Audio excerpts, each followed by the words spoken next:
Hello ladies and gentlemen, this is Mr. Green. I'm making this recording in our geometry class. I am going to be talking about today uh, looking at parallel lines. And we're going to form and test conjectures about the properties of parallel and perpendicular lines. And we're going to formulate and test conjectures about the properties and attributes of polygons because of that, because polygons have parallel lines. So what we're going to be looking at here is some things that help us in making certain we know we've got parallel lines. Okay, the first thing that comes up is this little thing called the corresponding angle postulate.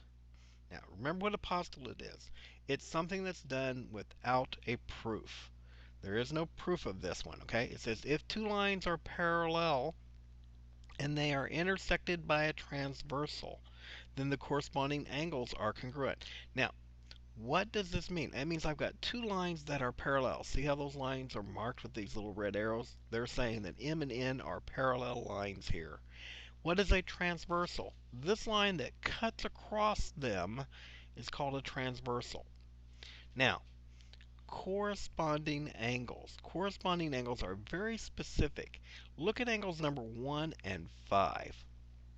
They look like they're the same, and that's why this is a postulate. It's never going to be proven to you, but the measure of angle 1 will be equal to the measure of angle 5. Like I said, this is never going to be proven to you one way or another because it's a postulate. But it is absolutely true that 1 and 5 are equal. Now, are they the only corresponding angles? No. If you look at the measure of angle 2, that will be equal to the measure of angle 6.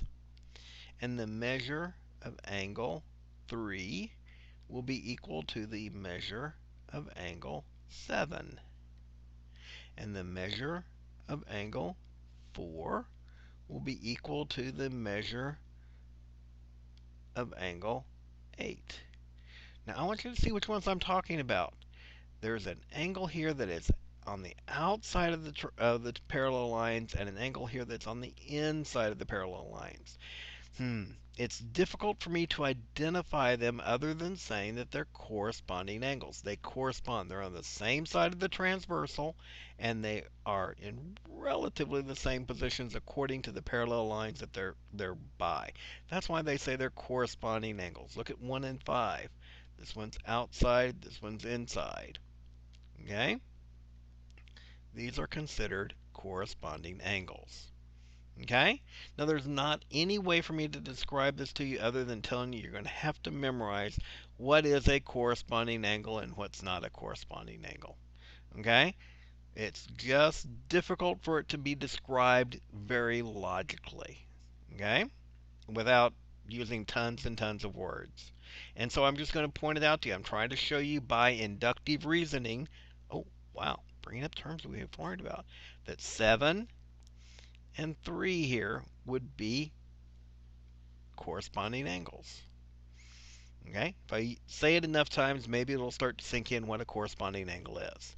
So, I'm going to use that corresponding angle postulate to prove alternate interior angles are congruent. And this is going to be a theorem for you. Okay? So what's an alternate interior angle?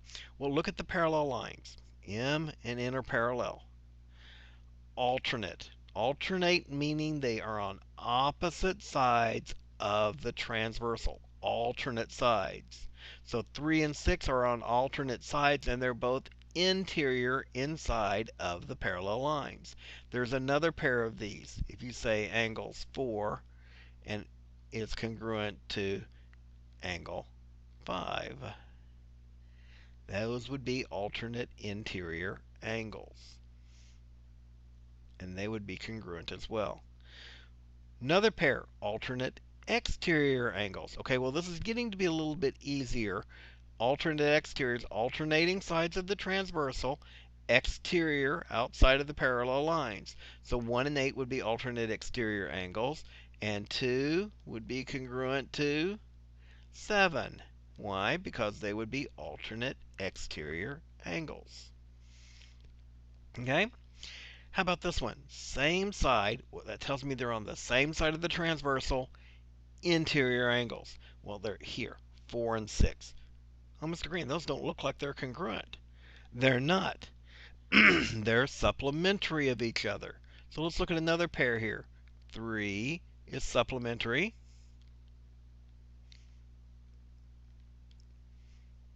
That's the world's worst P. To angle 5. 3 and 5 are supplementary to each other.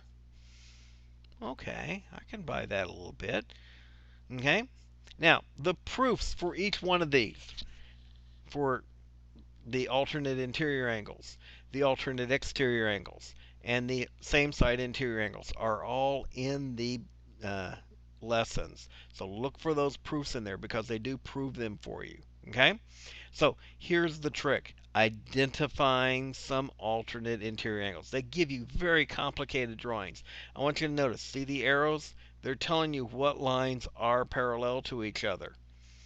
So if I'm looking for alternate interior angle to angle number 6, alternate other side of the transversal, and interior to the parallel lines, I might be talking about angle number 2, but these lines are parallel too, Mr. Green, and there's another transversal there. I might be talking about angle number 12. Both of those angles would be alternate interior angles, so it's not very well defined in that situation, is it? I want you to also notice that 4 is a congruent angle to angle 6. Why is it congruent? Because it's a vertical angle. And that means, okay, alternate exterior angle. 8's congruent down here. Alternate interior angle. 10's congruent over here.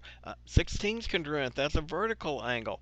14's congruent. That's a vertical angle and an alternate interior angle to 10.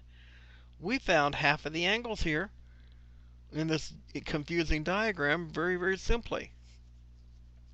Now, supplementary. Same side interior angle. See this number 3 right here? It's supplementary to number 2. And 5 is congruent to 3 because it's a vertical angle. And 7 is congruent to 3 because it's a same side interior angle. And 1's congruent because it's a vertical angle. I can go on like this all day long. But you can see, just because it's a complicated diagram doesn't mean we can't figure out these angles very simply, right? They're all right there for us to be looking at them. Okay? And we'll get to that one next course, next unit. So what are we looking at?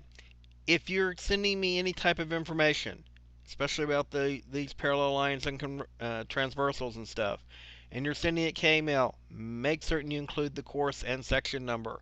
If you don't include the course and section number, I'm lost a lot of times. I got to go find you, and it would be very helpful to make certain I can find you real quickly and give you quick answers. So I'll look for you next time I see you. Bye.